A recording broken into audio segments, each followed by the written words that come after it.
You're tuned to The Drive on your 24/7 home of the Black and Gold. Steelers Nation Radio.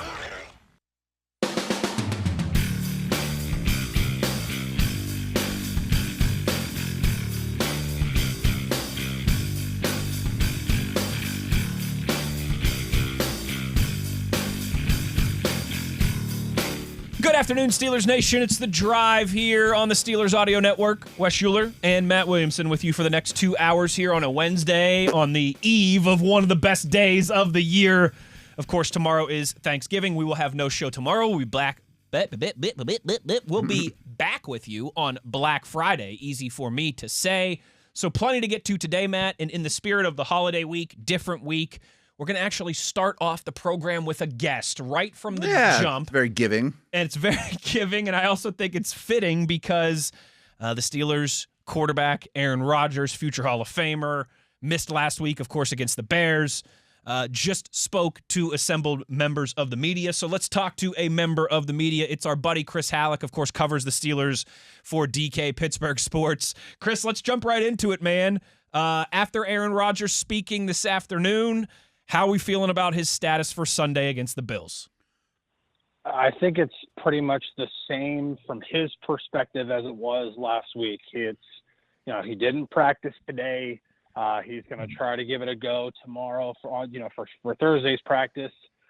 He's going to try again on Friday. What he's trying to do to get ready sounds a lot like what he did last week. The difference here is not Aaron's perspective, but Mike Tomlin's perspective, because last week he was obviously non-committal for a very, very good reason, because Aaron ended up not playing. But while this week it's a very different story. I mean, Mike Tomlin said he has great optimism about Aaron being able to return. And when Aaron spoke to members of the media today, he talked about like what's the thing that's going to change this week that could help him play, and he just flat out said it's just time. It's time to be able to heal, and that's pretty much it. So in terms of the process for him, it doesn't change. I think if he were the one deciding his fate against the Bears in Chicago, he probably would have played, but that obviously didn't work out. So we'll see what happens this week.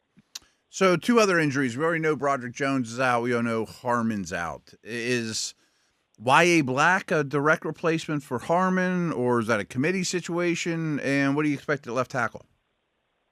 Calvin Anderson is going to be at left tackle, for sure. And then when it comes to replacing Harmon, I do think it's going to be a bit of a committee. I do think Y.A. Black will get increased reps for an obvious reason, just because, if whether that's, him and like being a full-on replacement for Harmon, then obviously his snap count's going to go up. But they got the one guy, and his name is escaping me right now, but the one guy, the new hyphenated dude. Yes, the new hyphenated dude. Yeah. My apologies to that player, but Mr. Hyphen. He's also in the mix. There are a number of guys in the mix, but I do see an increased workload for Y.A. Black. And the great thing there is that, throughout this entire process, he's been there for it all. He knows the defense. He knows the system. There's no guessing in that regard. So it's a lot more of just play. So I do think it's going to be more of a committee that's going to help replace Harmon.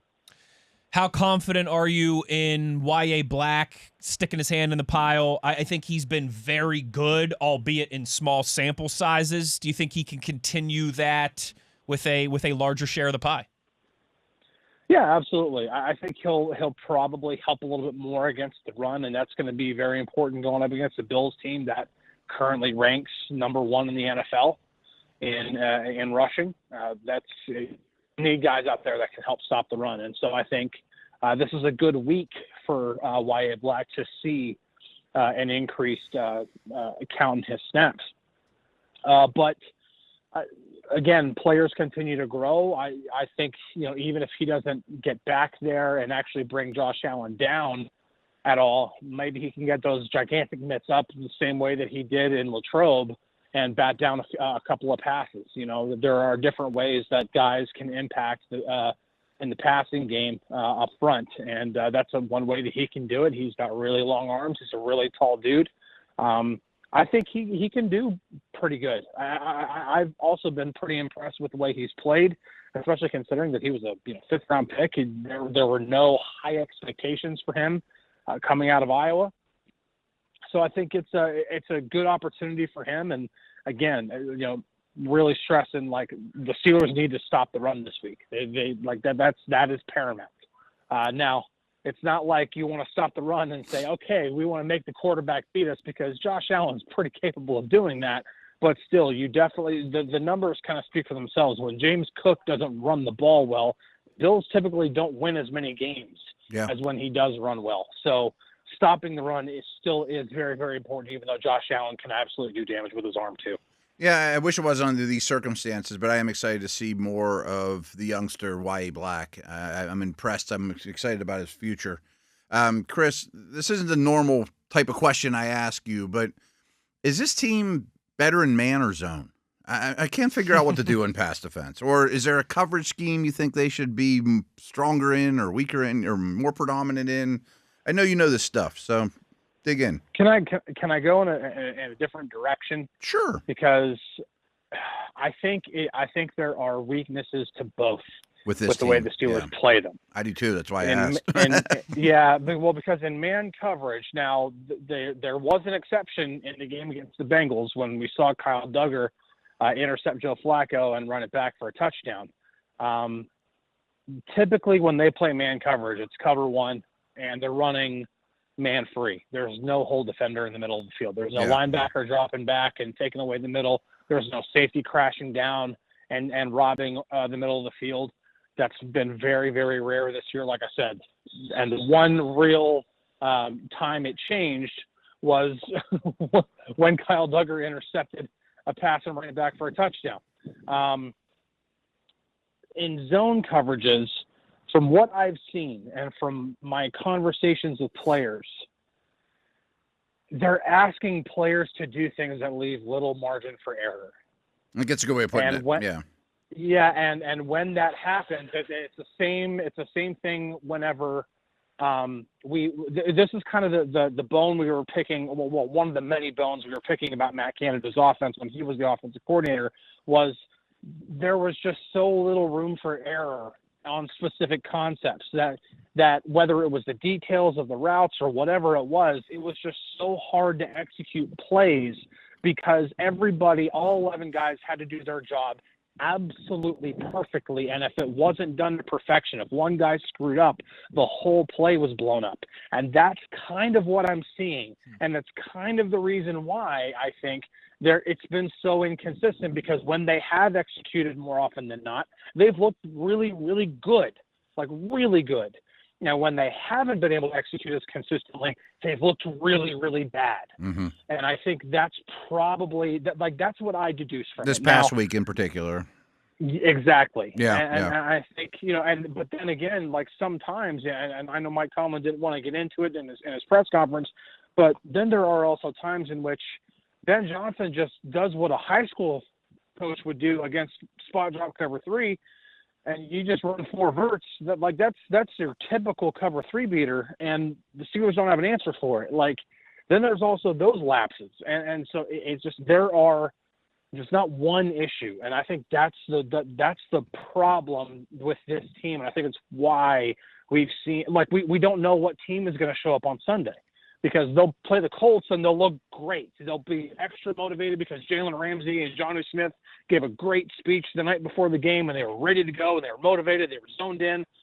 And then there have been other games like this past Sunday where it's just, I don't know. I think but that's what I deduce from it, is that I just don't think there's a wide margin for error. And when one guy out of 11 screws up or doesn't execute it the perfect way, the whole thing gets blown up. Chris, last one I've got for you. Where can this team start to find some momentum, start to find some level footing on offense? It's been a struggle the last few weeks. They've averaged less than 20 points per game as an offense if you take away the handful of defensive touchdowns against the Bengals and the Bears, and of course just the 10 points out there in Los Angeles on Sunday Night Football. I mean, I know that there's a lot of simplicity of get the run game back going, get some of the tight ends involved, but we've been talking about these things for seemingly most of the second half of the season so far. In your mind, where does it start for this offense? Where can they get a little momentum? Where can they get a little confidence? Who are you looking to kind of make some plays and get everybody moving in the right direction?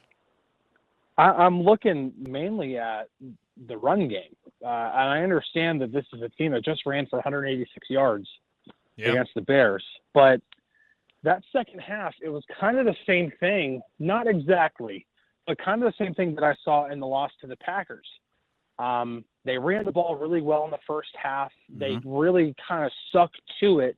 And then in the second half, they had some downs where you think they're going to run and then they end up throwing. Like there was a first down. I don't remember on what series it was in the second half, but it was in the third quarter. They run play action, and it's not a play action pass that has an easy target if for whatever reason your first read or second read isn't there, and then you take a sack. And now all of a sudden the run game is completely taken away from that set of downs because now it's second and long, you have to throw to get to third and manageable. Then you're at third and manageable, you're definitely not running the ball because, unless there was the one time they ran on 3rd and 7, but typically if you're 3rd and 7, 3rd and 8, you're not running the ball. Sure. There's too much of that going on when I think both Jaylen Warren and Kenneth Gainwell, and I understand about we can talk about the rotation of Warren and Gainwell. I do think that Gainwell has at least earned the right to be for this to really, really be a tandem. We could talk about the way they're rotated as being an issue, but with what they have with Warren and Gainwell and the way that they're playing and the way that they're running the ball and the way that they can both be utilized as pass catchers as well, I really think the offense needs to run through them and then allow that to open things up for everybody else. I understand you want to get DK Metcalf as targets, but I also think that DK Metcalf's targets can come a little bit easier if you're forcing the defense to be like, all right, we have to throw everything we possibly have at stopping the run, at stopping these two guys out of the backfield. Because I have not seen that commitment to getting the run game going, even when they run for 186 yards. So I think that's where it starts. And the Bills are not good against the run. No. So this is another good week for them to try to really do it, almost run it ad nauseum, like to a point where you might get fans to go like, all right, would you just throw the ball already? I get it, but I think that's what they need to do. They need to really, really stick to running the ball and then allow the targets to manifest themselves. Chris, piggybacking off this, and then we'll get you out of here after this. How would you divide the labor amongst the 3 tight ends? Oh, man. I know. It's a tough puzzle. It is a tough puzzle and it's a great puzzle to have because, Darnell is just so dangerous in a number of ways. And I also want to take advantage of Pat Freiermuth and Jonnu Smith as well because they both do great things. I would still prefer Darnell to kind of lead the snaps because you can use him in so many different ways. But I just think when teams it comes hate playing against that guy. Yes, absolutely. Yeah. Because he's such a good run blocker, and he's obviously shown what he can do as a pass catcher. Especially if you can get a blocker out in front of him. Can you imagine a tight end screen where he has, even one blocker in front of him? That's a good way to create an explosive play right there. When it comes to using Pat and Jonnu, I don't know if it's necessarily about the workload, but how they're using them. Like Jonnu Smith last year was phenomenal after the catch, and a lot of the passes I'm seeing with Jonnu are not putting him in a position to get yak. They're in a position, I understand, they've tried to throw stuff to the flat or throw screens, and the problem is they're not good at playing those. They have not been good at executing screens like that for a long time. So what about some more in breakers? What about some stuff attacking the seam? Stuff like that. This guy had 55. I mean, he had 88 catches last year, but 55 of those moved the chains. And I don't even know if he's going to get the 55 catches like total this year. I wouldn't mind seeing him running more horizontal. Get him, try to hit him on the move, going across the field. Yeah. Yeah, absolutely. And that I mean, I think a lot of people are trying to figure out now why the middle of the field isn't being used as often as it should. But that's an entirely different topic that I think we could spend an entire segment on. But when it comes to the tight ends, I think. I don't know if it's necessarily the way that they've been divvying up the snaps as it has been like the proper way to utilize each guy. I think they've kind of figured it out with Darnell.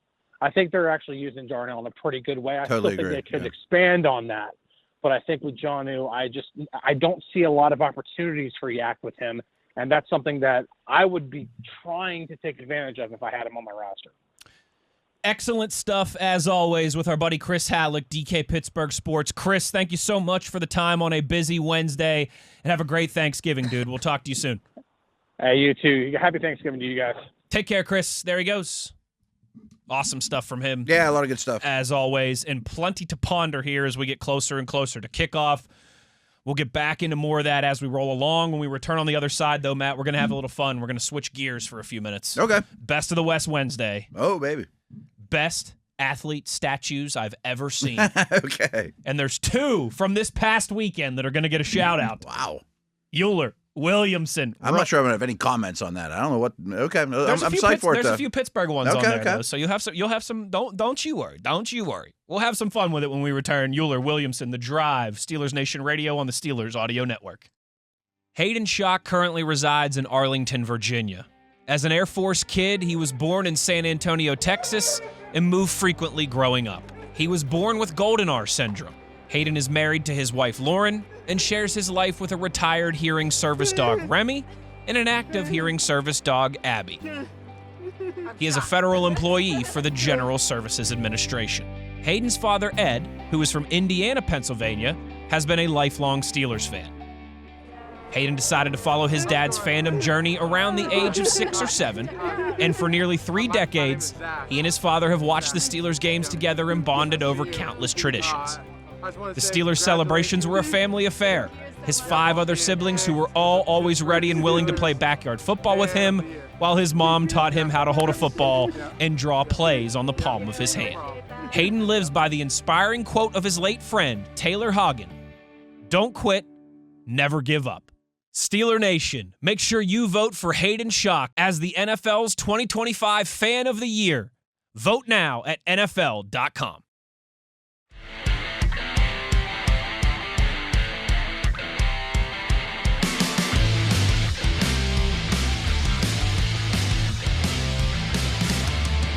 Back on the drive here as we roll along on a Wednesday, the night before Thanksgiving, day before Thanksgiving. Everybody have some fun, but behave tonight, all right? Matt, before we get into Best of the West, some pretty big news about a big-name center returning to the National Football League. Yeah, as we're recording this, my phone just lit up, and Frank Ragnow's coming out of retirement. Like, wow. Okay. I would imagine for the Lions. I mean, I assume they own his rights still. I mean, I assume that's how it goes. He retired because of a myriad of injuries. He must be feeling better and say, I'll help you down the stretch and into the playoffs. Welcome back, dude. Could be a big boost for them. Kind of like Brandon Graham. I mean, it's happened like twice in the last. With Philly. Yeah, that's a great call. And unfortunately, that could help the Lions' chances when the Steelers are there about a month from now. Yeah. But who can the Steelers call? Mel Blunt's probably a little past it. Max Starks? Max Starks. Can pull him out of the booth. He'll be in the building, right? Pull him out of the booth. He's close now. Ramon Foster's still around. I mean, he's in Tennessee, but he, was around for preseason stuff. I think Antonio Brown's a little occupied. I don't think that one's going to happen. Moving on. Matt. Best of the West on Wednesday. Best of the West. A goofy-ish one for you, but it's sports related. Okay. I like to have... as you always say, brainstorming here. I don't know many statues. As you always say, I'm sure there will be a small percentage of people out there that are like, "What the heck, Euler? Just talk about the Bills. We don't care." Of course. But we have 30 segments a week. Right. We have 30 segments a week. We like to have some fun with it. And switch it up. And so, simple, coolest, best athletes with a statue that I've ever seen. Okay. Now you actually had to walk past them and be there. Right? I've had to have seen them in person. Yes, that's the kicker here. And big shout out to JT. I went back and looked. So on Saturday night, I went to the Chicago Bulls game. Yeah. Posted a picture of the Michael Jordan statue, and JT on my Instagram, and JT commented and was like, "You should do a best of the West, best athlete statues." I'm cool with it. I was like, "Sweet, love it. Let's have some the fun." MJ one's pretty awesome though. It might be at the top of the list. Okay, it's gonna get mentioned. It's gonna get mentioned for sure. Couple honorable mentions before we get into the top 10. The Hammer and Hank statue in Atlanta. Hank Aaron for the Braves. Yeah. I think it was 3 years ago, the Steelers played a preseason game in Atlanta. It was the one where the offense was like 2 for 2 on Kenny Pickett was humming, Cordero Patterson was humming. You remember like that? Every time Pickett got the ball, they scored that whole preseason. It was like, and this was kind of the cherry on top of just, oh my goodness, this offense is about to explode. Look out, 50 here we points go. a week in the regular season. They didn't. And they did not. And since that was in August, it was obviously still baseball season. Okay. Mike Pursuta, our guy who you're going to do a show with here in another hour or two, was like to myself, and Dan Quinlan was like, "Come on, we're going to the Braves game. Let's go." And we had a great time. We went to the Braves game. Pursuta and I got beer bats and everything. Okay. But they have a really cool Braves museum in the stadium, in the bowels of the stadium. And, of course, an awesome Hank Aaron statue there. That's cool. Hammer and Hank.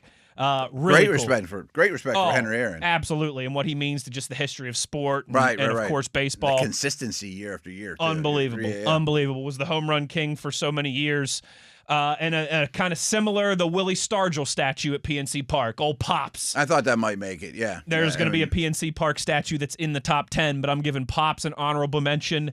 And then one that I saw Sunday morning walking into the Before you do, stadium. super quick. I mean, I think there was like a million years in a row where the National League starting all-star outfield was Clemente in right, Aaron in left, Mays in center. Pretty darn good, huh? It's like, that's a hard one to crack, dude. That's one of those old-timey things of sport. Like, I wish the Major League Baseball All-Star Game was still as big as it used to be. Like, it was still cool, yeah. Oh, it was a massive event. That's a game you can play full bore. Like Pete Rose doesn't have to run over he a doesn't catcher. have to kill somebody at home plate, but 99% of it you can absolutely play full bore. Mm-hmm. So Pops in an honorable mention, Hammer and Hank in an honorable mention, and then a really cool one that I saw Sunday morning outside of Soldier Field, the Walter Payton statue. Okay. And it just says sweetness on the plaque. And might be. I mean, if we do best nicknames someday, that's going to be really high on the list. That's not maybe that's a good one for I the was just saying, I'm offseason. planting a seed here. Top 10 sports nicknames. All right, let's get into the top 10 here. Number 10, Western Pennsylvania's own, Latrobe's own, the Arnold Palmer statue at the Latrobe Airport. Oh, I was going to say, is there one at St. Vincent's I don't know about? It's across the street there at the airport. It's really cool. I haven't been there for a while, but yeah. It's like him with his golf club, and he's got like this smiling look on his face. Yeah. It's very cool. It was probably 5 years ago, but I just posted a picture of him on Twitter just smoking a cigarette, being a badass, really. Like as golfers could be. It's like times were a little different back then. Just a little bit. Yeah. And we're, of course, very thankful for his drink concoction of iced tea and lemonade. A absolute legend icon of Western Pennsylvania sports. No question. Arnold Palmer, his statue at the Latrobe Airport, his hometown, is pretty cool and pretty unique. Number 9, I've kind of got a two-parter here, and I've got a couple of these. But I had shared with you how I had been to Lambeau Field before back in my working in minor league hockey days. Yeah. At Lambeau Field, there's two really cool statues. The first is a massive one of Vince Lombardi. This thing's like 10 feet, 12 feet tall. I was actually sitting there thinking, I'm like, how big is the average statue? They're probably bigger than they actually humans were. Oh, yeah. Most of them. Yeah, absolutely. Yeah, okay, probably a good 8 to 10 feet, I would say. Okay. But this slightly one, exaggerated. This one feels like 10 to 12 feet. So this massive Vince Lombardi, he's got his hands in his trench coat pocket. He's got the fedora type hat on. Yeah, standing outside of the atrium at Lambeau Field. Yeah. It's pretty cool. And then right beside it, they have a Lambeau Leap statue. Really? Where it's a cutout of like what the wall would be, and it's a statue of Packers fans, and you can do a photo op Lambeau Leap. Oh, like there. you're the leaper. Like you're the leaper. Yeah. It's pretty cool. The combination of those two, really cool there. That's number 9. Number 8, I'm going to go with another kind of by committee here, and I'm cheating a little bit because they're more like busts than they are statues. Yankees? That's coming up next. Oh, okay. But number 8 is John Elway and Terrell Davis at Mile High Stadium. Are they together, like in the backfield together? They're next to each other, and it's like it's not a full statue. It's like a bust thing, but it's really cool having those two next to each other. The cutouts, and as you know, I loved those two guys growing up as a football fan. So Elway and TD right next to each other outside of Mile High is number 8 on my list. Cool. You mentioned the Yankees. They're monuments, though, aren't Monument Park. Okay. And again, this is kind of cheating. That counts. A little bit like Elway and Terrell Davis. It's not just a pure statue. But if you ever go to Yankee Stadium, which I did once in 2018, they have a whole area called Monument Park. Now, it closes down an hour before the game starts, so you got to get into the stadium pretty early to see it. Okay. But it's totally worth it. Oh, I bet. It's monuments of every Yankees retired number, which is like 20-some numbers. Ruth Gehrig. From Ruth and Gehrig and DiMaggio to Jeter and Mariano Rivera and those guys. They all have a monument. They all have like a plaque and their number and a little bit about the player. Mm-hmm. It's like almost like a... It's like kind of like a graveyard almost. Kind of like a graveyard. I was going to say a garden to like cheer it up a little bit. Yeah. But it's awesome. The history of it, the eras, the years it spans. It's really pretty with flowers and all kinds of stuff too. Monument Park at Yankee Stadium checks in at number 7. Like it. Are you going to allow me to be a touch of Homer here for a second? Well, I definitely would. But we're going to do that. I also haven't seen that many statues, and I have seen the ones in Pittsburgh. We're going to do that with the Yinzer statues here in a second. But checking in at number 6 in good old Morgantown, West Virginia, the Jerry West statue outside of the WVU Coliseum. Has West Virginia ever had a football player good enough to make a statue? I mean, maybe Chuck Halley or Sam Huff. You heard of those guys? A Super Bowl MVP, Chuck Halley, no big deal. That's a long time ago. You Pitt guys love to talk about your NFL success. Have you ever had a Super Bowl MVP, huh? Don't even go down that road, dude. Have you ever had a Super Bowl MVP, huh? I'm not much of a Pitt guy, but you can't have that conversation. I'm going with the NBA MVP. WVU on the short list of like 7 universities that has produced cool with that. Both an NBA and NFL, Super Bowl and NBA Finals MVP. Right. But the Jerry West statue outside of the WVU Coliseum, I'm cheating a little bit, but come on, he's the logo of the friggin' NBA. That's not cheating. That's not cheating. It's the logo of the NBA statue outside of the WVU Coliseum. Oh, so it's the same pose. Yes. Okay. Yeah. It's really cool. It's got lights on it, and like when it snows and the lights are shining, that's cool. It's awesome. That's number 6 for me. The Jerry West logo statue in Morgantown outside of the Coliseum. Into the top 5. Number 5, and if it wasn't for the history element, this might just be the purest architecture of a statue I've ever seen. Shaq statue outside of whatever they call the Staples Center now, Crypto.com Arena or whatever it is in LA. It's Shaq like tearing down a basketball rim. Oh, like two-handed dunk. It's a hanging statue. He's like two-handed dunking on the rim and the backboard. And it's really cool because it's just so different from what you normally see of a statue. High knees. Guys, you know what I mean? Like I know the pose. Right. That's it. The pose. So a million dunks that way. It's like a statue that's kind of mounted into the wall and hangs. Okay. It's really unique. I know exactly what you're talking about. It's really unique. That is cool. Really cool. And I grew up loving Shaq, so that's got a cool angle. That's number 5. All right, now we're really gonna go touch a homer and yins out here for a minute. Number 4, the Roberto Clemente statue at PNC Park. I mean, you're definitely allowed to be a homer. Iconic player. It's an awesome statue. He's massive. He's doing the swing with the baseball bat. Yeah, that's a big statue, too. Huge statue.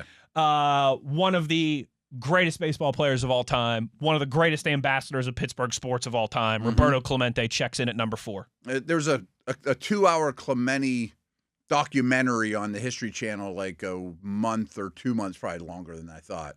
Well worth people time to check out. It's on History Channel, you said? I think it was on the History Channel. Okay, I don't think I've seen that. I will. Yeah, it's recent. Okay, I'll have to check You'll have a new out. respect for him, Absolutely. Especially the younger folks. I mean, again, he was before my time. But we're going to stay here in Pittsburgh, Matt. Number 3, Swiss on Swiss. Oh, sure. Mario Lemieux. Yeah. Splitting the 2 defenders of the Minnesota North Stars. Iconic moment that helped the Penguins capture their first Stanley Cup in franchise history. Right there on 5th Avenue, the Lemieux statue awesome, checks in at number 3. So just a quick side note, especially because you put those 2 next to each other. My uncle, Clemente died in 91. I was born in 73 and 71, respectively. My uncle's about 10, 12 years older than me. He's the one that took So me to Three Rivers. Yeah, absolutely. I've got some uncles like that. And yeah. it was like a Thanksgiving or some event, and him and I are chatting, and he's like, "Oh, what's my damn password again?" He's like, Clemente 21. I'm like, mine's Nov.26. We both said it like at the exact same time. My Lemieux is his Clemente. Yeah. Absolutely. Yeah. I love that. That's really cool. Everything's Lemieux 66. He's all Clemente 21. This was the toughest part, was differentiating the Yinzer here. So I had the Yinzers here. So I had Clemente 4, Swiss on Swiss 3. But you got to go the Franco statue at the airport, number 2. Oh, I didn't even consider that a statue. But I might be kind of cheating there a little bit, but it's full color. It's an iconic part of an airport. Like people where's the Franco statue? Oh yeah. Roll into Pittsburgh. It's one of those things that everybody talks about. It is the most iconic moment in the century-plus long history of the National Football League. Him picking the ball off the ground for the immaculate reception. Franco checks in at number 2. It's a great one. I wouldn't have even thought of that as a statue, but just because it's color, but it definitely counts, and it is a statue. I've regurgitated this joke on this show probably 5 times over the years, but I was probably 16, 17, 18 before I knew. I think I asked my parents when we got off the plane, I'm like, who's the guy next to Franco again? I'm like, that's George Washington, you dumbass. Probably a lot of Pittsburgh kids who right. pick out Franco. Didn't even pay attention to the dude on the other side. They're like, who's the guy in the blue coat with the funny hat on? Or I only passed that thing. We didn't travel much growing up, and maybe twice a year I was at the airport, and I checked out Franco, and I'm like, awesome. I remember there was somebody else there. I was well into my teens, or maybe even my 20. Like, who's the other one that's next to him? Like, George Washington speaks to how iconic it is. Right. Speaks to how important it is. That's why it's number 2 on the list. But then you see the T-Rex, and you forget all about the other guy. You forget all about the T-Rex and George Washington. Right. And then number 1, the best there ever was, the best there ever will be. 23, Jordan, the Airman, Michael Jordan. Is it him dunking? Is it the Jordan logo? It's the Jordan logo. It's the I don't know how it couldn't be. The most iconic athlete silhouette in the history of sports is the Jordan logo. I mean, that's the Jumpman or whatever. Most launched an entire billion-dollar brand. Right. Made Nike what Nike is, and the Jordan brand attached to it. And I told you, I really like some of the inscriptions on the statues. Like, I love how for Walter Payton it just says sweetness. Right. In big, huge, bold capital letters. Just one word, right? Michael Jordan's, it says, Michael Jordan, the best there ever was, the best there ever will be. And I'm like, really good. That's friggin' awesome. Okay. So I have 2 I want to throw out there, neither of which I've seen in person, and one may not even exist. The Detroit boxing glove. That counts as a statue to me. You know what? That would be really cool. high on the list. I didn't think, because I have seen that. Oh, have that's you? Pretty cool. I didn't think about that, but that's a good one. Because it's not a person, but I think that counts. It's a sports statue. Right. That's I'm trying really to think good outside the there, box Matthew. a little bit. That's a very outside the box, but very good. You would know, I don't actually think this is standing there, but Balboa at the top of the steps. It is. It is there. Oh, yeah. Okay. It's not at the top of the steps anymore. It's at the side of the steps. Okay. But it's still right there. I'm almost certain it's not at the top of the steps. I thought about that one. I did. That one might have to be one. Because it's so iconic in... I mean, people run the steps just to do this. Yeah, but it's not a real athlete. I mean, True. only in Philadelphia do they fantasize. I mean, you finally won some championships, all right? The Eagles got 2 Super Bowls. The Balboa statue. It's pretty good. Pretty great and pretty awesome. You know what? Right, all right. Can I confess something for just a minute? Yeah. I didn't even think about that until you just mentioned it. I was just trying to think real outside the box. That's real outside the box. One's from movies. I'm like, is there any from like Major League? That might be, though, the most photo sought after statue. Certainly in sports people world. Run the steps, and that's why there's some complaint now because you can't you can still run the steps, but the statue's off to the side. Yeah. They want to run the steps. They had to move the statue off to the side because it was such a tourist distraction. Like people couldn't get in and out of the art museum. Like people had to everyone's go to work running the steps and taking pictures. Yeah. Those 3 years. I think people take as many pictures as the Lincoln Memorial. Matt, the 3 years that I lived in Philly, I would actually my wife and I lived just like a mile and a half, 2 miles away from that. So I would always drive that way to get to our studios on game days when I was working the Eagles broadcasts. the amount of times on Sundays that like I'd be trying to get through downtown Philly and that area was just a traffic jam. Vikings for only that reason. Vikings fans or Steelers fans or sure. whoever they're playing. Yeah. Especially on a Sunday. Yeah. Loaded with people that are trying maybe not Wednesday at noon. Yeah. But, I mean, on maybe weekends. There's probably somebody there at Wednesday at noon. Absolutely. But weekends all the time. Holidays like July 4th, Memorial Day, you name it, packed. Zoo, forget about it. Okay. It's a really good one by you. That's a great one, yeah. Hopefully my in-laws aren't listening right now on their way out from Philadelphia to spend a couple days with us for Thanksgiving. You're going to hear about it a lot in the next couple days. I hear about it a lot. They'd be very upset with me. You know Balboa. But that's my... Yo, Adrian. Dang, Matt, that's a good one. That is a man. really good one. And I've seen that probably more...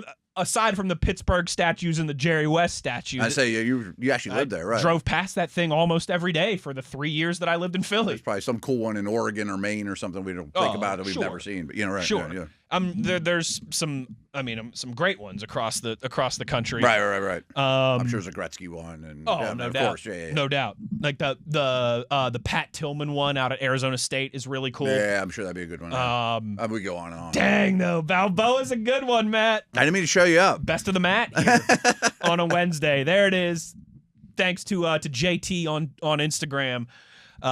Coolest athlete, best athlete statues I've ever seen. And, some really cool ones here in Pittsburgh. That Michael Jordan one, though, tough to beat, man. With, like, the most iconic silhouette of any athlete in sports history. Let's take a break. When we return on the other side, we've got the Steelers' latest practice report across the timeline. Same for the Bills. Good. I've not heard anything about the Bills, especially on a long week. There's some guys I'm interested in. There's some interesting stuff in there for the Steelers. There's some real big stuff in there for Buffalo. We'll do that when we return. Wes Uhler, Matt Williamson. It's The Drive on Steelers Nation Radio on the Steelers Audio Network.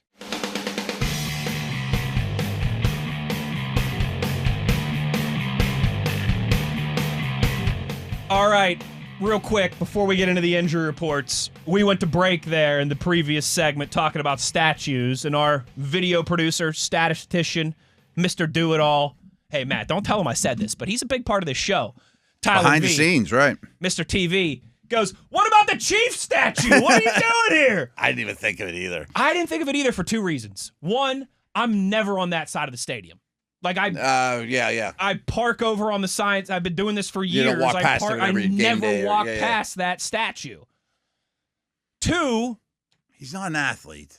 That is true. I did say best athletes. Right. Oh, that's the kicker. Because no one else on there was like an owner or a right. Well, except for Jerry West, but he was a player. An athlete. Yeah. Lemieux, player. I guess too, technically, but he was an athlete. Actually, it was two all owners. All right, you know what? Matt saved my bacon by a technicality there. All right, TV. But I also, it's funny. I wouldn't have thought of it. The Franco thing too. I don't think when you think of the Pittsburgh Steelers, it's part of why we love them. You don't think about mascots and.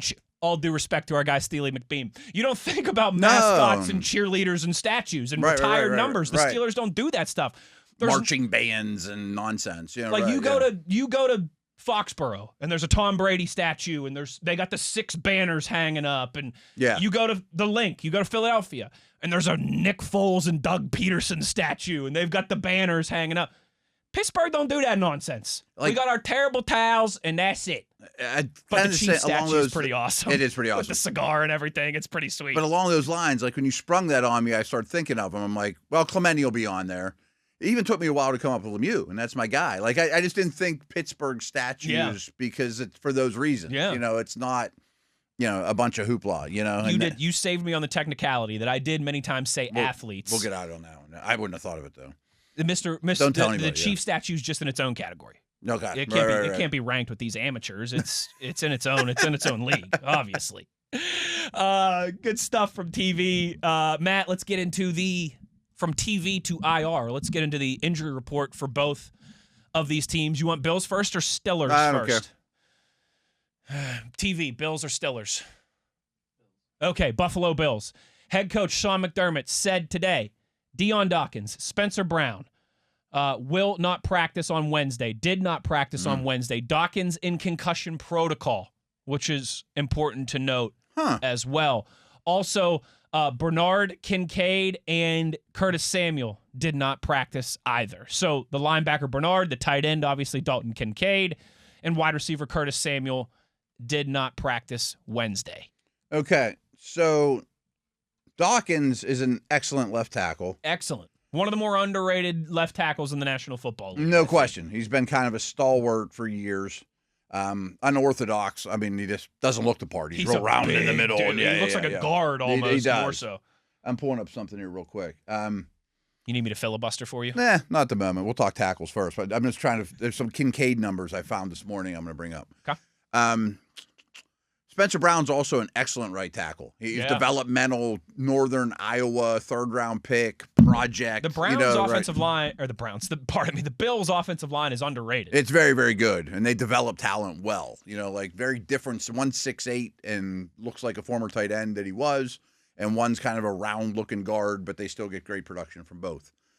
Both were very not healthy for that Texans 8-sack mess on Thursday night against awesome edge rushers. But I would say the Steelers edge rushers are in that category or in that neighborhood. Dawkins finished the game, so concussion was not what I was thinking with him. Brown did not, and I kind of thought, man, he might be out a couple weeks. Just watching the game, you could tell he was really, really hurting. Let me look up filibuster for a minute. I'm going to look up Kincaid. Well, I was just going to say, Dawkins and concussion protocol, typically that's kind of become like a kiss of death. 100%. I wonder, though, with the 3 extra days of rest, if he's got more of a chance. He didn't get a concussion on Sunday. He got it on Thursday. There's that 3 extra days of rest factor for Buffalo coming into this one as well. So I wonder if that gives Dawkins I'm sure it does give him a greater opportunity to play. Yeah. And how much that factors in. I'm sure it does. Okay. Kincaid is really important to them. Oh, big time. Yeah. He's been sort of a disappointment after being a first-round pick until this year. He's really stepped up in a big way, and him being out these last 2 weeks, maybe 3, they've missed him a lot because he's kind of the closest thing to a number 1 receiver. And I saw these numbers, and I was like, wow, that's a big deal for someone you don't look of in that light. So in his 8 games with Kincaid, Allen has a 72% completion percentage and a 13-3 touchdown to interception ratio. Really good numbers, but nothing Allen does shocks anybody at this point. Sure, yeah. Did you hear what Cam Hayward said about him today? No. That he's perhaps the NFL's best superhero, like something along those lines. That he does it better than anybody. So in the 3 games without Kincaid, he's only completing 64% of his passes as opposed to 72, and he's got a 5-6 touchdown to interception ratio. He's got a negative touchdown to interception ratio. Now, it's only 3 games, but he's super important to them. Somewhat by default because they don't really have a number 1 receiver. Here's what we know about. Here's what we know about none of those dudes practiced. None of those guys practiced. Gotcha. We will not have a show tomorrow, but we'll obviously Friday revisit injury reports for your Pittsburgh Steelers. Not a ton of surprise here. DK Metcalf did not practice today with the ankle. I think you would have maybe liked to see him limited, but that doesn't shock me. I bet that was the plan. I don't Aaron Rodgers did not practice today. I bet you that was probably the plan all along. Probably, but I just want to make sure people know he does not take those veteran Wednesdays. No, he did last week with the wrist. And more injury related than you think. Absolutely. Ben Skronik did not practice with that shoulder injury today, Wednesday. And then obviously Broderick Jones, Derek Harmon, as we already knew, they've been ruled out. Let's see. And then limited today in practice, Joey Porter Jr. with the hip. So him being out there, I think, is a good sign. Alex Highsmith limited with the pec. And Cam Hayward limited with an ankle. Okay. And Cam on a Wednesday, I never think anything about it either way. You're right. Like Isaac Seumalo was limited with rest. He's another one that gets he's another one I'm not. Rest. They just get him the game day. So Metcalf, Rodgers, Skronik, and the 2 that have been ruled out, Broderick and Derek Harmon, did not practice. Okay. Peasy Jr., Highsmith, Cam Hayward, limited in practice. There's a lot of big names if you combine those 2. I mean, this whole segment, the names we're talking about, there's some big ones on both sides of the ball. It's that time of year too. It is. Injuries are piling up, but that's kind of where we stand with what we know here on this Wednesday. I expected the Bills to be in a little bit better shape on Wednesday after a long week. After 3 days I don't want to of get too excited. Rest. A golden rule on injury reports, folks, is Wednesday stuff, don't get too excited. But it is noteworthy. Highsmith, Porter, Metcalf are the ones I'm kind of keeping an eye on most for the Steelers. when we return on Friday, that might be where we start, is with the conversation of here's what Thursday's practice report looked like. And it might be Rogers is completely back. Which would be great. Yeah, it might be, Joey Porter Jr. was a full practice participant. Highsmith was full, however that looks. But, yeah, that'll be certainly something. Check your social media tomorrow when you're in the middle of your second or third round of tryptophan and see what the Thursday practice report looks like. Hour in the books. Another hour to go. When we come back on the other side, Matt, we have to talk a little bit about the Thanksgiving games, the Black Friday game. We've got to do our Buffalo Bills pick a player, talk about some Matt stats. But when we kick off hour number 2, what do you say we go around campus for our weekly college quarterback check-in? We'll do all that and more in hour number 2. Wes Uhler, Matt Williamson. It's The Drive on Steelers Nation Radio on the Steelers Audio Network.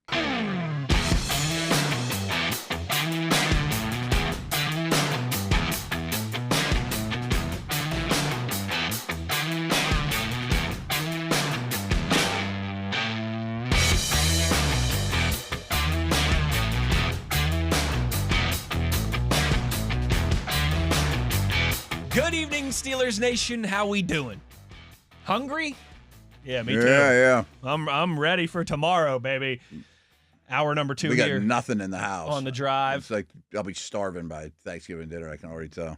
Wait, you mean like you have nothing in the house besides the stuff that you're cooking for tomorrow? Well, it's all at my mom's, I know what you're saying. Like, we just have empty fridges at the moment. Although I picked up desserts today. I got all these cakes and stuff and filling up fridge space. That I'm going to dig into tonight. My wife, probably right about now, is picking up a bunch of Chinese food for tonight, so I'm excited for that. Fun. Excited you for got people tomorrow. in town, you said, right? We do. We got the in-laws in town from Philly, bringing their water and all that Eagles nonsense. Although they might be a little bit quieter after what happened this past Sunday. Yeah, they might be Cowboys. a little concerned, yeah. I tell you what, though, they'll be rooting hard for those Kansas City Chiefs on Thursday, tomorrow. Makes sense. You can believe that. Matt, as we were laughing too, this has nothing to do with anything, but I just want everybody to know that Matt has a bird. Matt has a pet bird. Yeah. And there's a dog walking around our hallways here right now. That's what made us get on this topic. And Matt was like, I should bring my bird in sometimes. First of all, his name's Larry Bird. All right, greatest bird name ever. You think we could get Larry Bird in here? They bought him when we were at the Combine one year. Yeah, I get this text like we bought a bird. It was like 10 years ago. It's Hatch Day. They don't have birthdays. They have a Hatch Day. Sure. And I think it was like just a month ago. So it was like 9 years ago. I remember being with Dale and like, oh man, at least got a bird, and then did it without my permission. But I forget what his name was. You don't even know if they're males or females, right?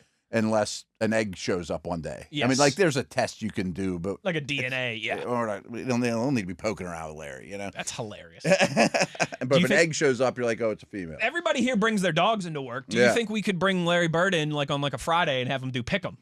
He's noisy. Eagles or Cowboys? He showed up a lot of podcasts over the years. Steelers or Bills? Final score.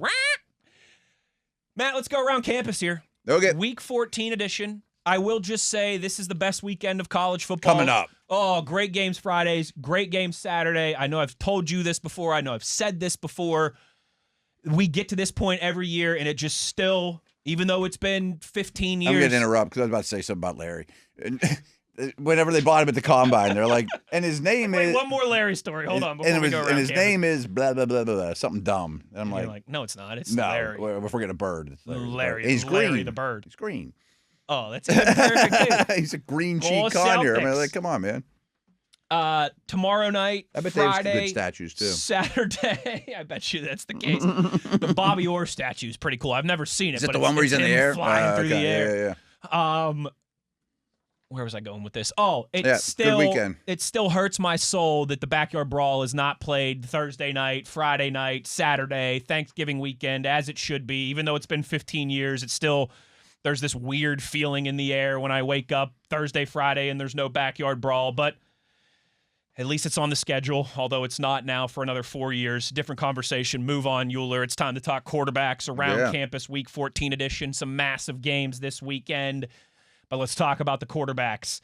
Fernando Mendoza, Matt, not much new. IU had a bye week last week, so he did not play, and they play tomorrow, Black Friday, their big rival Purdue. Indiana and Purdue, of course, huge rivalry, more so on the hardwood than it is in football. Well, sure. But they're going to shred Purdue Friday night. Purdue is terrible.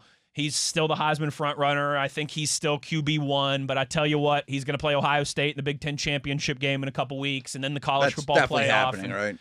Yes. I mean, even if Ohio State loses to Michigan? Even if Ohio State loses to Michigan, I don't know how that would work because they didn't play Oregon head-to-head this year. Oregon lost. Okay. Oregon's only Big Ten loss is to Indiana.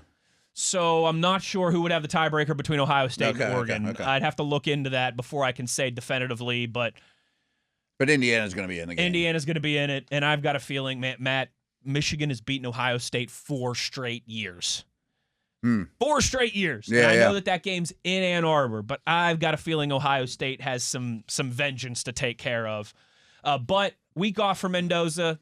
He looks like he's still the front runner to be first quarterback taken. Yes. Potentially first overall. And should have a massive night Friday night, and then it'll start to get real interesting. Whether it's Ohio State or Oregon, whoever he's playing in the Big Ten championship game, and then obviously the college football playoffs, some real tests ahead for him. Matt, a guy who's moving in the wrong direction, Ty Simpson, the Alabama quarterback. I wonder if that drives him to go back. I was just thinking that. Really? I really think that if I'm leaning towards returning for him now. Second straight game where he's felt off. This time it was against Eastern Illinois. Yeah. Real inferior competition, and he struggled. Just 11 of 16, 147 yards, no touchdowns, 2 interceptions. Just off against bad competition. Hey, maybe he lights it up here against Auburn this weekend. Iron Bowl weekend. And has a great playoff, and we're singing a different tune. But I think a lot of these guys are trending in the right direction. Him and maybe Haynes King, the only two where I would say stock down. Not a great Saturday for Ty Simpson against inferior competition. Ouch. Okay. Dante Moore, the Oregon quarterback. He's another one of these guys who's, will he or won't he in terms of declaring for the NFL draft. Matt, we had talked about how he had a couple down weeks, not bad weeks, but just down weeks after his injury and after Oregon's bye week. Well, he returned in a pretty big way and a big win for the Ducks, 42-27 over USC. He completed over 73% of his passes, 257 yards, 2 touchdowns, 1 interception. But you know what? I thought he made a couple high-level throws, and one of them got picked off. But he was throwing the ball downfield. He's accurate. Kenyon Sadiq, who's the Oregon tight end. He'll be a first-round pick. We'll talk about him when we get to draft season. Through 2 really tight window, over the top, between defenders and coverage, touchdown passes to Sadiq. I think he's trending in the right direction at the right time. Good. So maybe it's funny. Like 2 weeks ago, it's like, I think Simpson's coming out and Moore's going back. It's like, maybe that's the opposite. It's a great point. Yeah. Certainly feels like the opposite now, but still, even though we're at the end of the regular season here, plenty of meat left on the bone for those guys. Super quick, I absolutely understand the immense attraction of going back because you're going to be big person on camp, big guy on campus, could win national title, and now you get paid legally. But the top of this draft isn't that great. It's not. As opposed to competing with the guys that can't come out. I mean, I would maybe lean towards coming out if I'm on the fence this year. That's where this quarterback class is so weird to evaluate because there's in all likelihood still going to be 3 or 4 first-round picks. Yeah. Kind of what we thought. We thought there'd be 4 or 5 before the season started. And lighter than it was. And they're all different names. It's not Klubnik and Uhler and right. But if Mendoza's the only clear-cut coming out, going to be a top 5 pick guy, if you're Ty Simpson, if you're Dante Moore, if you're Lenoris Sellers, that's it's what I have a really good chance to be a second default, one taken. I'm going to be a top 10, top 15 pick. Exactly. And maybe even top 5. I mean, if you're number 2 quarterback off the board. Which is always a tough, proposition to decline. I wonder, and maybe you know this better than I do, I would love to know if I'm Sellers, I want to know if Simpson and Moore are coming out. So is it a game of chicken when you declare? It might be. Or is there a date everybody announces at the same time? Or one of these guys, Simpson, Moore, goes on a run in the college football playoff in January and then is like, I'm going, I'm doing it, right. Yeah. My after they win the national championship is like, thanks, Oregon. Thanks, Alabama. I'm out. Yeah. Interesting. Lenoris Sellers, you mentioned him. Albeit against Coastal Carolina, Matt, he looked like the stud prospect that we had kind of been waiting to see all year. They smoked Coastal Carolina 51-7, who is clearly inferior competition, but also a pretty good program in their own right, Coastal Carolina. 51-7, they beat them. completed 80% of his passes, 274 through the air, 2 touchdowns, no turnovers, also rushed for 82 yards and 2 touchdowns. So, well over 300 yards and 4 touchdowns in total. Looked like what we wanted to see from him when the season started. Totally he was absolutely electric against inferior competition. And you might say, okay, it's inferior competition. That's what you're supposed to do. Ty right. Simpson didn't do it for Alabama. That's what you're supposed to do, and that's what he did. It was good to see for him. He's got this last game against Clemson, and then we'll wait and see. Is he going to go pro? Is he going to transfer? What's going on there? But lots to keep an eye on for him as well. This is dating me, and I know South Carolina's SEC. They're not Alcorn State. But Steve McNair and Sellers remind me of each other, in terms I like of that comparison. But McNair was always the best player on the field times 1,000. Like, who is that dude? And I bet this is a situation here with him. Like watching T.O. and Jerry Rice in their small college as well. Like, who is that? Like watching friend of the show Kyle Duggar at Lenore Rhine. Like, exactly, who is that guy? Like, he stands out. Jaden Mavia, USC. You know what? I was honestly impressed with our buddy Brian Bacco. Him and I were sitting at a watering hole in Chicago watching Oregon and USC and talking about Dante Moore and Jaden Mavia. He made a lot of plays. He really did, but just couldn't hang with Dante Moore in Oregon. Again, USC fell 42-27. He threw for over 300 yards and 3 touchdowns. But in the process of trying to keep up with the Joneses, he also threw 2 costly interceptions. Tell you what, this, though, connected on some really impressive deep balls. He made some real NFL throws. NFL throws. And he's throwing to Malachi Lemon, who's going to be a first-round wide receiver out of USC. But he made some real NFL throws to a real NFL prospect at wide receiver. They have another one that's also like a third-round pick receiver, too. So he has a good battery. They're not as loaded as Oregon, but he's got some weapons to work with. And they hung around for a while, but just against that Oregon team in Eugene, tough atmosphere, the Ducks were able to pull away. I always just think of traits with this guy. The little bits I've seen of him. Traits is an outstanding. I mean, and he's got the prototype 6'4", 230. He's got the body type as well.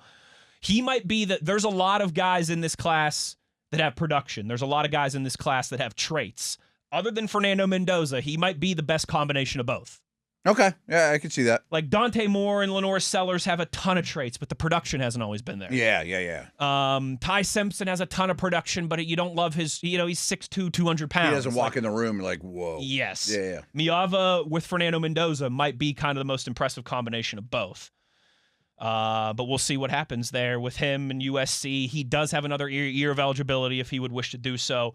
I'll be honest, when we start talking like potential Steelers, all that kind of stuff, traits are going to kind of rule the day for me. I mean, like, you'll see it in person, but when the dude from Buffalo shows up on Sunday, you're going to be like, whoa. Ooh. Yeah. And did you see any of the stuff that was going around, the post-game clips from Oregon and USC?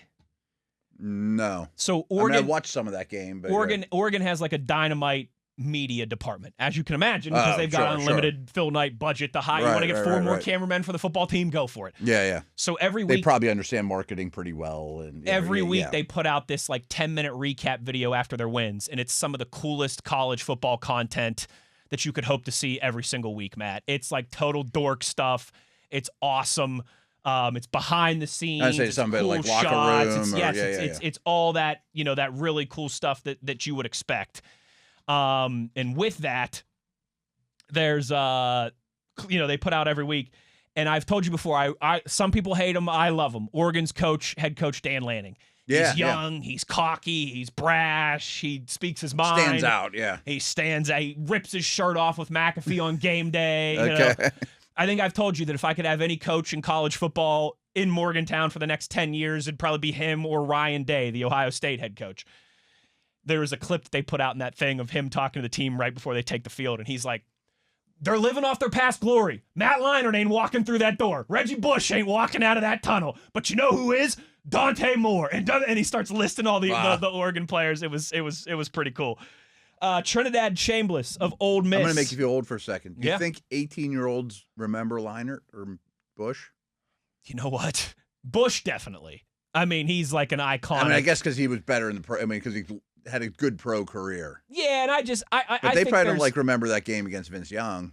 No. Yeah. I mean, those, jeez. I mean, that's Those like guys one of the best colleges. Those guys would have been like 5. Yeah. And I think now with there's very few positives, Matt, of like the ever-changing landscape of collegiate athletics, particularly Stanford and Cal playing in the Atlantic Coast Conference, USC and Oregon playing in a conference with Rutgers, right? That's WVU playing in a conference with Arizona and Arizona State.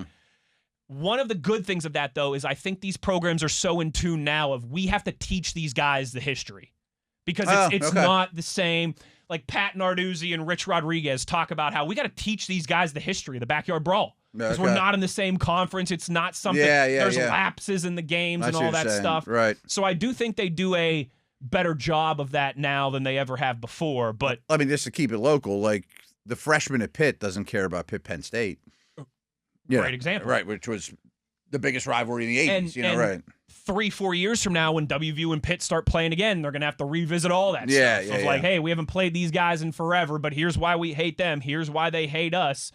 That's a good point. I wonder when he said that, if you could have taken a poll of all the Oregon football players in the locker room at that moment. Right, like, Matt who? It'd be like, who? Yeah. Reggie Bush, definitely. I would assume they know who he is, but they didn't watch him.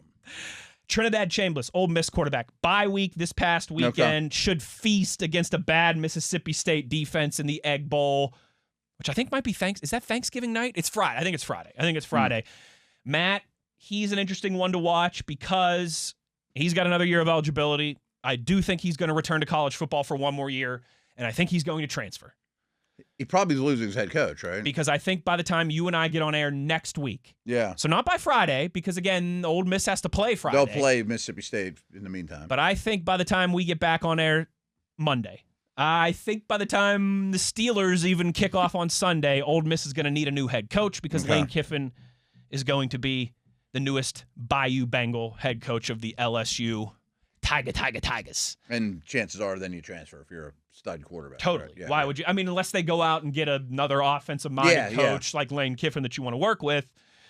Yeah. I mean, go to Indiana and play or go to Alabama or Oregon or one of these places where you're going to get a lot of money and play for a high-level program and really have a chance to, make yourself a top 15 pick the following year. Haynes King, Matt, the Georgia Tech quarterback. I've sung his praises all year, but remember last week I told you I'm very interested to see how he looks against this Pitt defense because they've got linebackers that can move. Yeah. They've got defensive backs that can man you up. I didn't think Haynes King was going to be able to use his legs like he typically does. He'd have to make plays with his arm. And he got schooled, Matt. Yeah, I watched a lot of that game. I don't know about this. He threw 2 terrible interceptions, one of which was a back-breaking, goal-to-go interception in their own end zone that the Pitt guy took back 100 yards for it right when Georgia Tech was about to get back into the game because they fell behind like 28-0 early. It was like a James Harrison return. But they had a chance to make it a 7-score game and really grab all the momentum, and he threw a terrible interception that led to a James Harrison-type back-breaking pick 6 right as Georgia Tech had some momentum. Worst performance of the year for him at the worst possible time. And like I said, he averaged just 3.8 yards per carry, which for him is crazy low. Yeah. And when that's his bread and butter, right? When he could, when he was playing from behind, when he couldn't use his legs against that Pitt defense that's really good against the run, it was a rough outing for him. It was a very rough outing, and I think that's kind of what he is. He's a good college football player, but he's a system guy kind of in that regard, and he can go back though, right? No. Oh, he's coming out in the sixth year. He's going to be 25 in January. So I guess unless he gets some kind of like crazy special waiver exemption, no, he's coming out then. He's got to get himself a job, Matt. He got to get himself a job. Let's see here, Carson Beck for like the second or third straight week since that bad SMU debacle. He lit it up. 4 touchdowns, 300. He's going to be interesting conversations in war rooms. He's going to be an interesting conversation in war rooms for us at the combine, all that stuff. Yeah. But I'm telling you right now, I totally get that. He's not getting back into my. I'm still out on this guy. No matter what happens, all right, unless he saves my family from a burning building. I don't like his leadership and his maturity and his attitude. I think he has all the talent in the world. I mean, he had that reputation before he got to Yes. Yeah. And you know this better than I do, Matt. If you're listing the traits that you want from your quarterback. Yeah. Like accuracy and arm strength are probably but from the neck up, from the shoulders up is almost as important as anything for a quarterback. And I just don't think he has what it takes to be And we're not talking about like face of a franchise intelligence. in the We're National talking Football about, League. Leadership, being the guy. Every time he has a bad game and he loses, when he was at Georgia, when he was at Miami, he blames his offensive coordinators, blames the play calling, and then he goes back out and lights it up and looks like a first-round pick for a couple weeks. Yeah, so it sounds like a couple weeks on, couple weeks off. And if you want some good news as a Pitt fan, he's due for one of those couple weeks off. And that's this week too. It's going to be bad weather against Pitt and a tough Pitt defense that plays a pro-style scheme that ACC teams don't see very often, that just gave Haynes King all kinds of grief. Let's see it from Carson Beck on Saturday. Quick story you'll like. It was about this time last year at Pitt. If it has to do with Pitt success, I don't know if I'll like it. That's why you'll like it. It was the best team we had. This was Larry's last year. Okay. I think we were like 10th or 11th. And Miami was coming to town. They were the U. Obviously. And it was the winner won the Big East. Okay. It was down to that.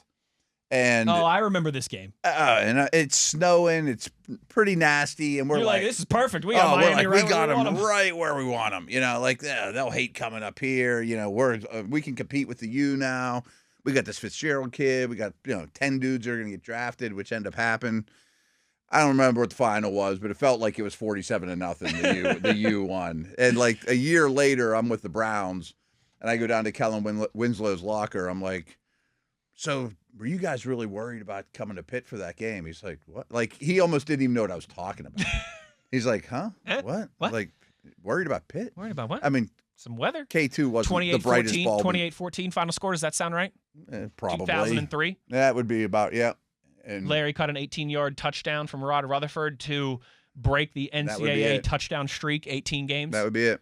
It felt like 50-0, though. Like we were never in it, And Winslow wasn't the brightest bulb in town, but kind of not the best person either. But he's just like offended that I would even ask him about it. Yeah. Are you crazy? He was incredible in college. Oh, he was incredible when I got to the Pit with the Browns too. Before his motorcycle accident, he looked like Larry with 30 pounds on him. John Mateer, Oklahoma. Sooners. I told you they have had a hellacious. I think they're a little overrated. I got to interrupt you one more time. Yeah. Lusaka Polite, great dude, Woodland Hills. Yep. Tough guy, leader, played in the league a long time as a fullback. Mm-hmm. I remember on a punt, Lou was our personal protector, which meant that it was a big deal. Mm-hmm. And they had Winslow rush. And Winslow took Lou and went, I'm like, whoa. Can I tell you my Kellen Winslow collegiate story real quick? Wow. Same year, Miami's ranked second in the country. Yeah. Right as this is when Rich Rod's starting to get Rich Rod 1.0. This is Big East time. Starting to get WV. Like we had just beaten Marcus Vick and Virginia Tech like 2 weeks earlier, and they were ranked fifth in the country. So this was when the next year was when we went 12-1 and beat Georgia in the Sugar Bowl. So like this was kind of the moment that Rich Rod started to take off in his first tenure at WVU. We're playing number 2 or number 3 ranked Miami after, like I said, just beating a top 5 Virginia Tech team 2 weeks earlier. Quincy Wilson, who was a WVU running back, had one of the great all-time screenplay touchdowns that you'll ever see. He ran over Sean Taylor. He ran over like 3 NFL Hall of Famers to score a 22-yard touchdown run on like 3rd and 19 to put WVU ahead with like 90 seconds left in the game. And you're like, wow, we might beat. I'm like, this is it, man. Like we're on the ascension. We just beat Virginia Tech. We're about to take down the U. We have them 4th and 14, Miami, with like 20 seconds left. Kellen Winslow makes a diving one-handed catch on 4th and 14 to get a first down. They run up to the line of scrimmage, spike the ball, kick a field goal to win the game. 4th and 14. Yeah. One-handed catch. I hated Kellen Winslow ever since that moment. Yeah. Good thing he turned out to be a terrible guy and all that stuff. I feel better about hating him. That was the Ben class. And what's crazy is I went back and I read all the reports. If they were going to take a quarterback, the Browns, it would have been Ben. So they had him as number 1 over Eli and Rivers. I guess Eli would have been gone at that point already. But still, they had a higher grade. Yeah. I mean, I was not in the war room for it, but I went back and read reports, especially on Roethlisberger. You were in there the next year. Right. I could still go in the system. Yeah. So if they were to take a quarterback, it would have been Ben, who was there and from Ohio, but they were taking Taylor or Winslow with Butch. I mean, Butch was the U guy. He's like, I know these dudes and they're incredible. I'll take whatever one's there. Bird in the hand type You're thing. Right. John Mateer, I continue to give him some credit, and Oklahoma. Matt, I don't think they're like the number 7 or 8 team in the country. I don't think they're that good. They're very good on defense. I say, is their defense really good? Very good, very good. And I was listening to Todd McShay's like the defense is great while Mateer's getting back. Like they won 17-6. They've won a lot of 17-6 type games, and their schedule has been hellacious. So I give them credit in that regard. Mateer was fine. Completed 47% of his passes, threw for 173 yards, 2 touchdowns, added 60 on the ground. He's got them in position to make the college football playoff. Yeah. I mean, they take care of business this week against LSU, a kind of banged up, looking to the future LSU team, and they will be in the college football playoff. I hope and they could be dangerous in the playoffs. Absolutely. Yeah. They have one of the best defenses in the country short list. It's like Ohio State. Ohio State's an easy one, right? Them or Texas Tech, I think. Texas Tech doesn't play in the Big Ten or the SEC. Yeah. So I'll give, but their stop rate is the best in college football in terms of forcing a punt, turnover, or turnover on downs. Better than Ohio State. Their points per drive is second, just behind Ohio State. Oh, okay. I thought Ohio State was a distant. They've got David Bailey on their defensive line, who's going to be a top 10 pick. But Ohio State, Texas Tech, Oklahoma, I think, are the 3 best defenses in college football. And you could really, any order you want to put them in. In terms of, they'll all be in the playoffs, most likely. They'll all be in the playoff.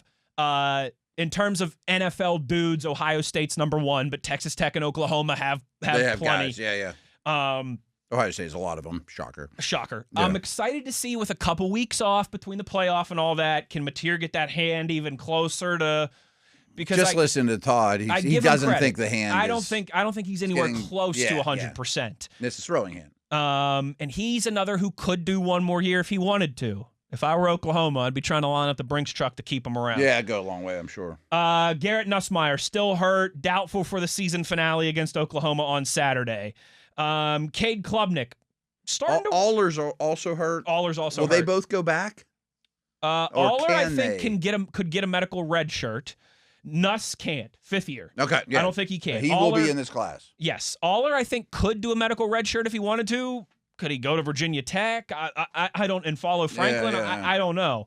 Again, there's so much gray area with all that stuff. I know. Because Aller's it's not even worth speculating he's had his 4 years, but with the broken ankle this year, could he apply for a medical red shirt and get another year? I'm not sure. Cade Klubnik. Arrow pointed up. I don't think he's a first-round pick, but he's working himself back into that conversation. Crushed Furman, a bad team, like he should. He's been playing much better football, has the Clemson quarterback as of late.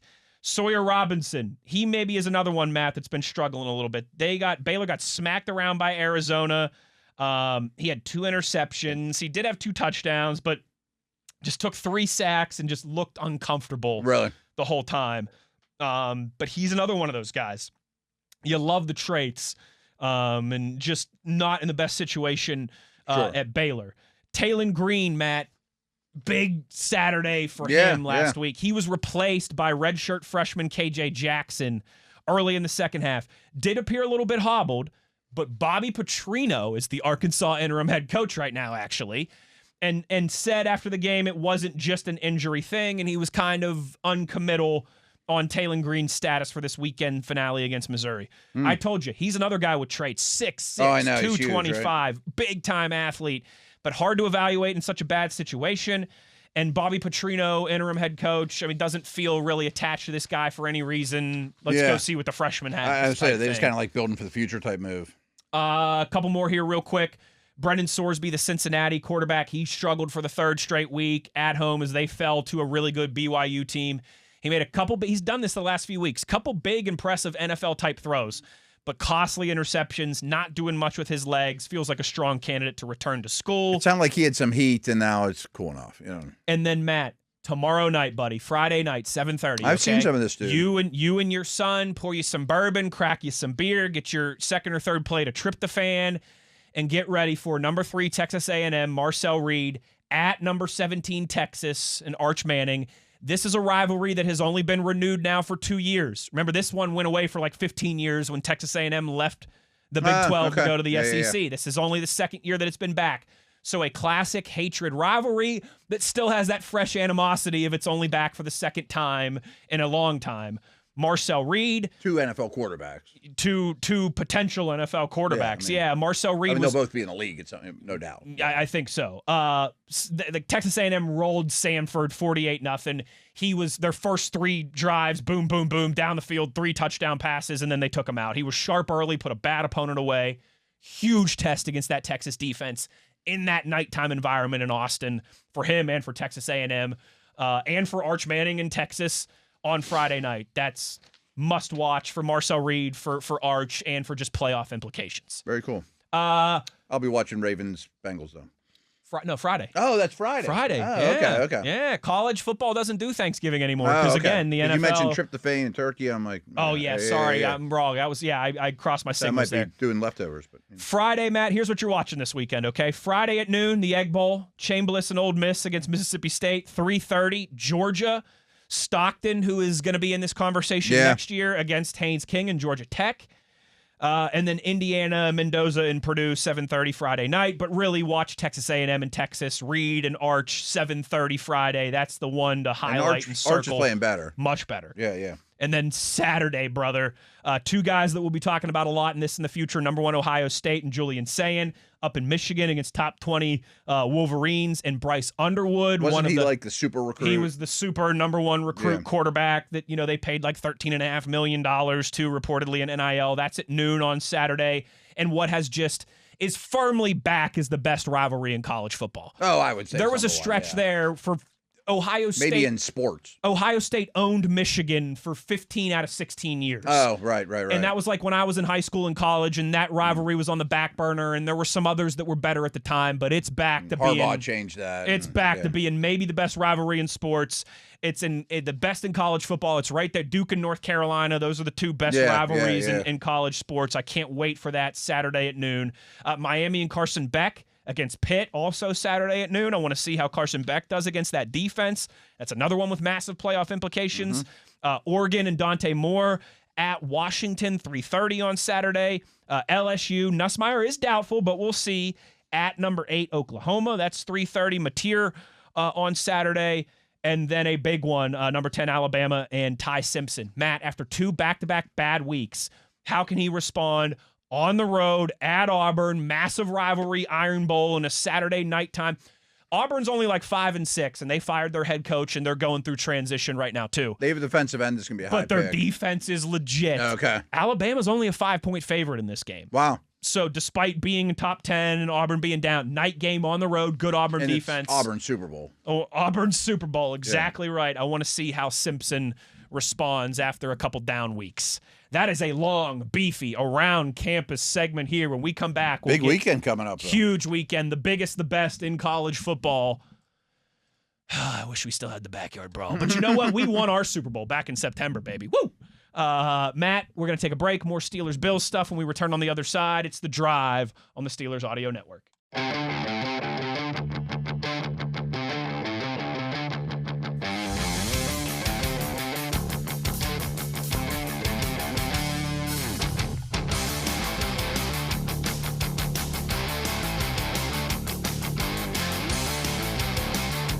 Coming down the home stretch here on this Wednesday, penultimate segment, and we're going to do what's become a favorite routine or exercise, and we're going to talk about the Buffalo Bills roster and who we would like to steal for the Pittsburgh Steelers.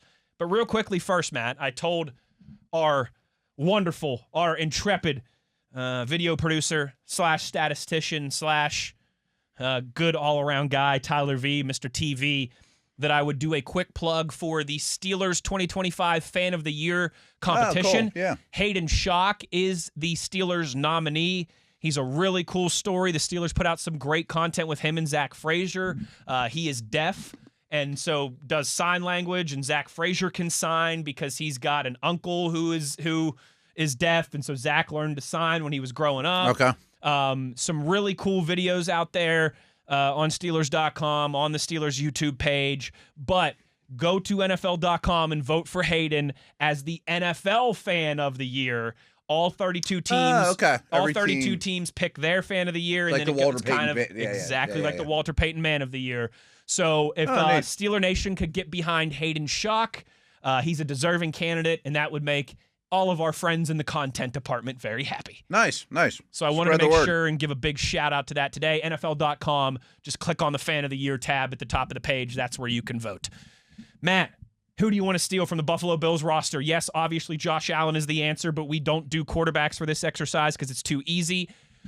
We talked about how the Bears one was a lot of fun last week. Yeah, and I want to rewind because This too, because their positions of strength are a lot like the Steelers' positions of strength. yeah, Like some offensive linemen, some edge rushers. So I want to go back a week. I ended up taking Jalen Johnson from the Bears when it was all said and done. Yes. And poor Jalen doesn't get to defend himself because he didn't play in the game. Yes.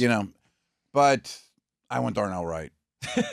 After watching the All-22 and just watching every snap of him again, and I know my only reservation before was he's a right tackle and a bit better of a left. I'm like, Who cares? Troy, you're going to left. Give me that guy. You did it in Washington. Just tackles like him are too hard to find. He's going to be a really good player, and he already is. So I made the wrong choice last week. I told you those West Virginians, man, they got a hard edge to them.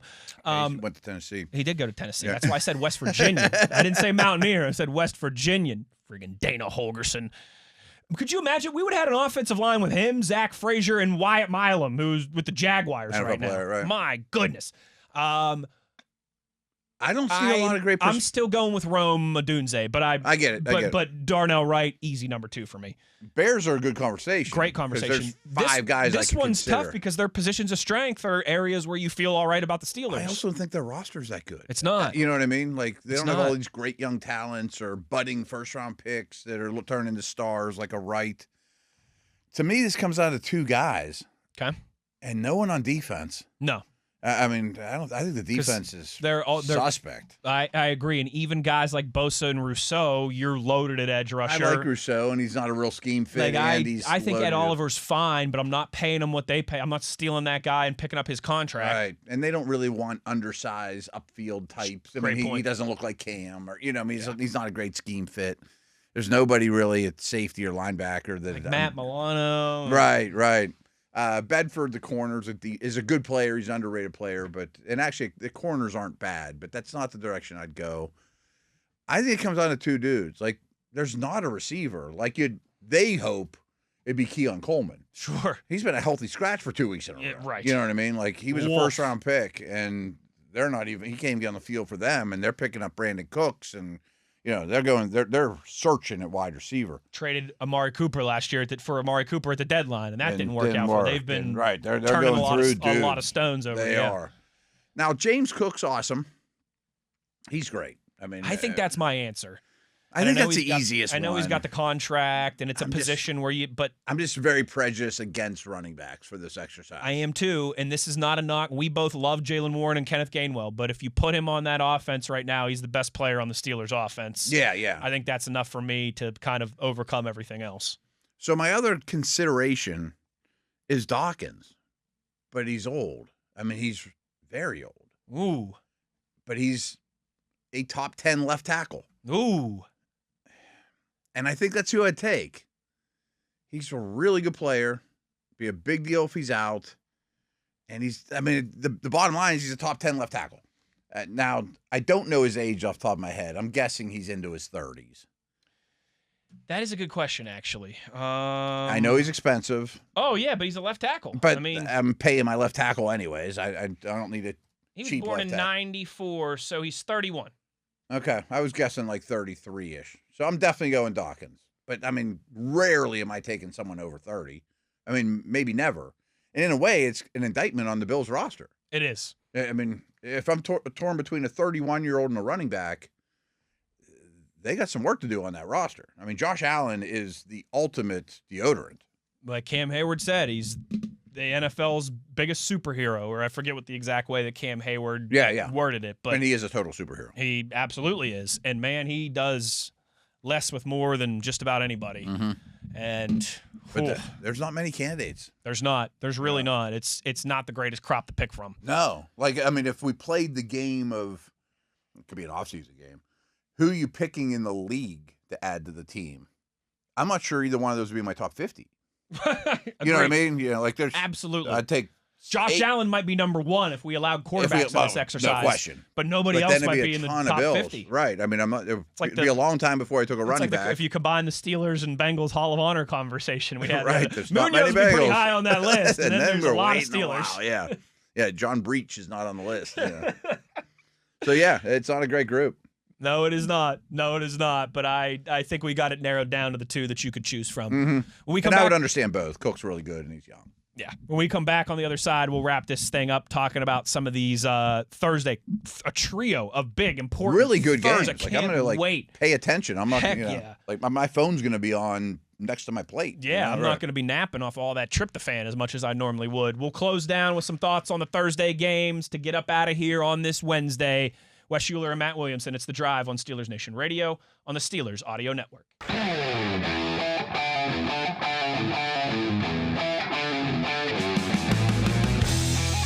All right, Matt, I promised you we weren't going to do any Thanksgiving fodder, okay? Yeah. So I'm not going to ask you to talk about how thankful you are for me or your kids or your wife, in that order, by the way. Sure. But I will ask you, when dinner time happens tomorrow, when you fill up that first plate, what goes on that first plate, that first round? I'm pretty boring. Yeah? I'm pretty boring. I mean, a lot of stuffing. Yep. White and dark meat. Love it. Yeah, like my dad's a big dark meat only. Most people seem to like white meat better. I think dark meat's super underrated. I agree. I'll go like probably 70-30 white meat, but I like both. Okay, I'd probably go 70-30 dark. Nice. Yeah. You're welcome at our house anytime. Yeah, there's always leftovers too, which I'm fine with. Giant pile of mashed potatoes. Something green, I guess. Do you do like green bean casserole? I'm a big green bean casserole on Thanksgiving guy. It used to be my aunt, but we took there's a spinach casserole we use. I'd like that. But it's like 90% cheese. Well, sure. I mean, there's some green in there, but I don't think the green bean casserole is very healthy with the fried onions all over the top. Exactly. Dinner roll? Some kind of roll. Dinner roll guy? Tons of gravy. Tons of gravy. Yeah. Are you mac and cheese on Thanksgiving, yes or no? It exists, but I might eat it cold later. It's not my first round pick, but I'm not going to not have some mac and cheese. Right.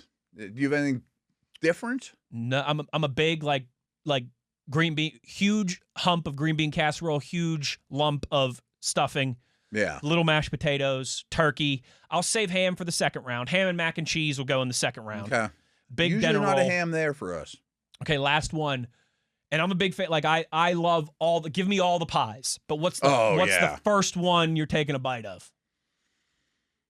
Cherry, I would say. Ooh, I like it.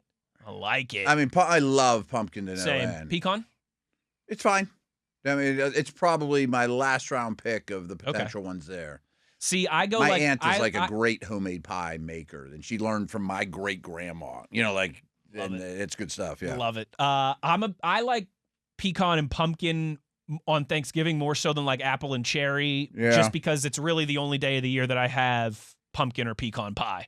See, it's not the only day I get pumpkin. Like if I go walking through Giant Eagle, I'm like, I'll throw a pumpkin pie in the cart. You're much wiser than I am. I need to get with it. Breakfast. Who are you, Mel Kiper? He has a piece every day, supposedly. Yes. Yeah, pumpkin pie, crazy. Mel Kiper every day for breakfast. Yeah. Also, I didn't know he had for breakfast. Speaking of these Thursday games, did you guys know that Collinsworth, who makes like $50 bazillion a year, has it in his contract that he doesn't do Thanksgiving games?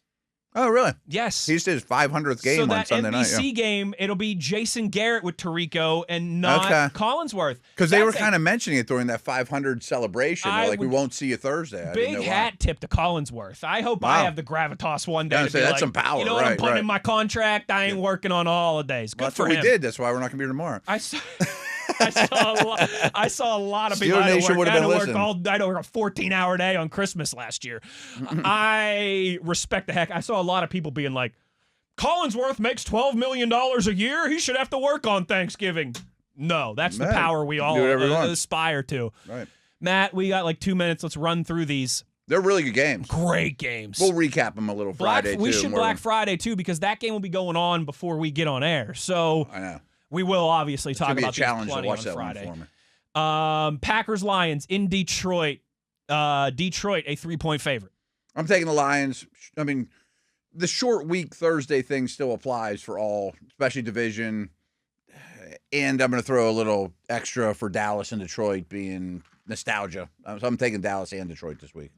I'll take the Packers +3. That's one I'd like to tease up to 3.5. Yeah, I don't love But I'll take the points with Green Bay. Crucial game, though. I think I'm going to take the Cowboys +3.5. Me too. I like how they're playing a lot. I think the Chiefs will find a way to win. Probably. But I'll take the +3.5. They're talking about it's like the most viewed game in like NFL history. I think we mentioned that a little bit yesterday. Regular yesterday. Season game in NFL history wouldn't surprise me. It's going to do a mass, or at least like of the 21st century. Back before there was 5 things to watch on TV. Perfect time frame, right? Oh, yeah, 4:30, which is right in the middle of the day. Yeah.